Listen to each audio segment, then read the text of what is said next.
বিশ্বনবী জুমার খুতবা দিচ্ছেন, হঠাৎ বিশ্বনবী দেখলেন হাসান আর হুসাইন লাল দুইটা জামা পরে জুমার মসজিদের মধ্যে ঢুকে একবার কাতারের এইদিকে দৌড় মারে, আরেকবার ওইদিকে দৌড় মারে। ছোট বাচ্চাদের এরকম দৌড়াদৌড়ি আছে না নাই? ছোট বাচ্চাদেরকে মসজিদে ঢুকতে দেন তো না বের করে দেন? বের করে দেয়।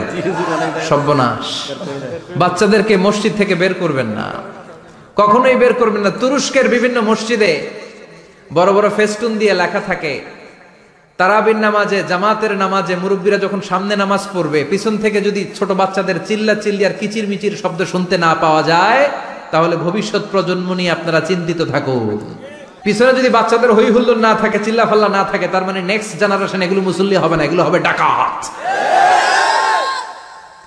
এজন্য এরা বিভিন্ন প্রজেক্ট চালু করেছে। 40 দিন টানা ফজরের নামাজ যে ছোট বাচ্চারা মসজিদে এসে পড়বে, ওই প্রজেক্টের আওতা থেকে একটা করে সাইকেল দিয়ে দেয়া হচ্ছে। সুবহানাল্লাহ কইবেন না? কুয়েতে আরেকটা প্রজেক্ট করছে, ফজরের নামাজে মুসল্লি নাই। কুয়েতের এই প্রজেক্ট হচ্ছে marriage project, second marriage project, দ্বিতীয় বিবাহ প্রকল্প। কি কাজ এই প্রকল্পের? তারা ঘোষণা দিল, মসজিদে ফজরের সালাতে মুসল্লি পাওয়া যায় না, তো যারা যারা ফজরের নামাজে মসজিদে আসবে না, টাইমলি আসবে না, তাদেরকে মসজিদের টাকা দিয়ে মসজিদের অর্থায়নে দ্বিতীয় বিবাহের ব্যবস্থা করে দেওয়া হবে। এই ঘোষণা দেওয়ার পর থেকে ওই এলাকার কোন মহিলার তাহাজ্জুদ মিস হয় না। ফজর তো অনেক দূরে, তাহাজ্জুদের সময় থেকে হাজবেন্ডে ডাকা শুরু করে, মসজিদে যাও, তাড়াতাড়ি তাড়াতাড়ি কোথায় যাও,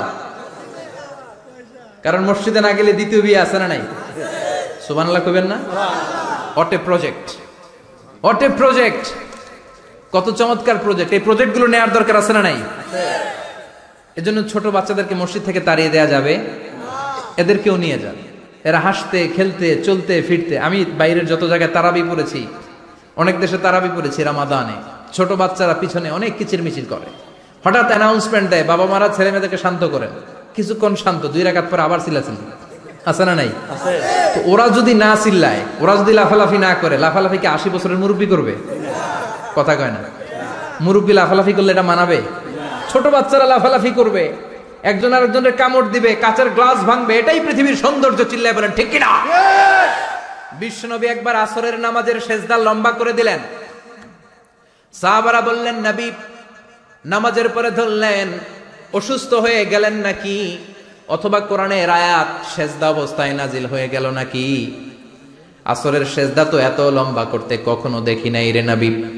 বিশ্বনবী বললেন, না, অসুস্থ হই নাই, কোরআনের আয়াত নাজিল হয় নাই, আমি যখন সেজদায় লুটিয়ে পড়েছি, আমার কলিজার টুকরা নাতি হাসান আমার কাঁধের উপরে চেপে বসেছে, আমি যদি সেজদা থেকে মাথা উঠাই হাসানের কষ্ট হয়ে যাবে, তাই আসরের একটা সেজদা আমি ইচ্ছা করেই লম্বা করে দিয়েছি।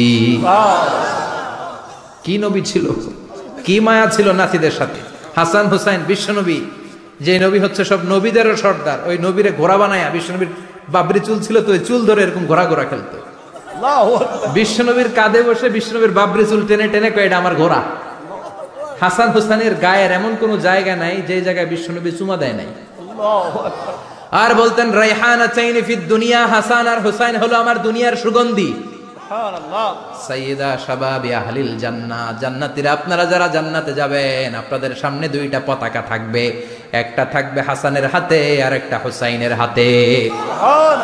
বিশ্বনবী মসজিদে নববীতে জুমার খুতবা দিচ্ছেন, হঠাৎ হাসান আর হুসাইন লাল 2টা জামা পরে কাতারের মধ্যে দৌড়াদৌড়ি শুরু করলেন। বিশ্বনবী খুতবা থামিয়ে দিলেন, মিম্বার থেকে নেমে হাসান হুসাইনকে 2 হাতে টানতে টানতে মিম্বারের উপরে নিয়ে আসলেন, যাতে মুসল্লিদের ডিস্টার্ব না হয়ে যায়।